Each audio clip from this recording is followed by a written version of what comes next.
at 6. Storms moving across the area yesterday, bringing damage to some of our homes across the Treasure Coast. I'm going to time out when more storms will be moving back in today. The investigation into the January 6th attacks hits prime time. New video of the harrowing siege of our nation's capital. You also hear from police on the front lines that feared for their lives. Plus, a Florida lawmaker cracking down on drag shows for kids following a pride event in our area. Coming up next, a proposal he's pushing for to make parents pay the price for taking their children to these performances. It's a new day. This is CBS 12 News This Morning.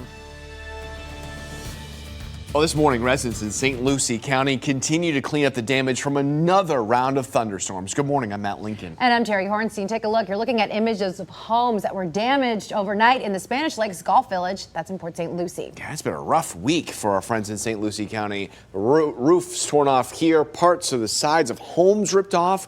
You can also see some fallen branches and debris in the front yards. And take a look at this photo sent to us from Port St. Lucie High School. You can see a garage cover collapsed on top of a school bus. So far, the good news here, no reports of anyone hurt from these storms. A second time this week the area's been hit. You may remember an EF0 tornado touched down there on Monday. So meteorologist Lauren Oleski joins us now. Lauren, we know more storms coming today, right? That's right. Flooding threat out there, gusty winds, which is likely what caused the damage we were just looking at there. In St. Lucie County, some downburst wind speeds in excess of 50 to 70 miles per hour can certainly create damage like that. Radar is dry this morning, but again, that's going to change later today. So let's look at the hour by hour for, I think it was, what is the 1,000th time this week, because we've seen the same pattern every day since Monday. 11 this morning, we might start to see a few showers outside. Here's one, scattered storms. Here's 3:30. Here's more of them. Here's 5:15. It's the same thing I've said every day for the past 5 days. We're dealing with more storms again this afternoon. Drier air might actually finally start to move back in, though, early next week. That'll be a nice change, but then it's going to unfortunately get much hotter outside. Now, because of all the rain that we're going to be dealing with, we do have a flood watch in effect for eastern Palm Beach County. This includes basically areas up and down 441, east towards the coastline. This does extend down into Broward and Miami-Dade counties as well. Heat and humidity, you put them together, you get a high heat index. It's going to feel like it's in the upper 90s out there today, maybe even in the low triple digits in a few spots. But our highs for everybody today will be right near 90 degrees. Matt, Terry. Whew, it's a hot one. Thank you, Lauren. Time right now, 6:02. Let's take a look at our roadways. You are looking at I-95 and the Turnpike in South Palm Beach County, both looking good so far. And let's head outside right now. If you're looking in the North Palm Beach area, this is our traffic tracker heading northbound on Military Trail. Looking good out there as well. No major accidents to tell you about so far on your Friday. USA! USA! What you're looking here, new video just released last night, footage of moments leading up to the breach of the nation's capital. This 10-minute video is from a filmmaker who was embedded with the far-right Proud Boys group. It shows protesters clashing with law enforcement as they breach security, breaking through some windows to get inside in an attempt to stop the certification of the 2020 presidential election results. This is all part of the first 2-hour hearing held by the House committee investigating the January 6th Capitol attack. The nation heard testimony from former President Trump's family members and members of his administration, and along with some live testimony from Capitol Police Officer Caroline Edwards. She was hurt while trying to defend the Capitol, and she described what she saw while defending the building. I mean, I saw friends with blood all over their faces. I was slipping in people's blood. I just remember that moment of stepping behind the line and just seeing the absolute war zone that the West Front had become. Now, she's hoping to return to the Capitol Police's first responder unit once she is cleared to return to active duty. Yeah, and this was the first in a series of hearings that some lawmakers hope will show Americans the damage the riot caused that day. This morning, we are hearing from some Florida lawmakers who watched the, at sometimes hard to watch, primetime hearings. So let's take a look at what these lawmakers said. We'll start with U.S. Representative Sheila Sherfilis McCormick from West Palm Beach. She tweeted about the former president, accused him and his allies of inciting violence. She she said former President Donald Trump plotted to sabotage the election. She went on to say they threatened our democracy. And we're also hearing from State Representative Anna Eskamani from Orlando, who talked about the videos. She called them chilling and said they made her angry and sad. She said she was sad so many Americans were misled to do this, and angry others who knew better did nothing to stop it.